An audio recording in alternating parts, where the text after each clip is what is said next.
Assembling the Shark Genius Steam Pocket Mop is quick and easy. First, attach the Steam Mop handle to the main body.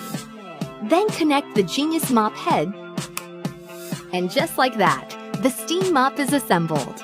To remove the mop head, press the mop head release button.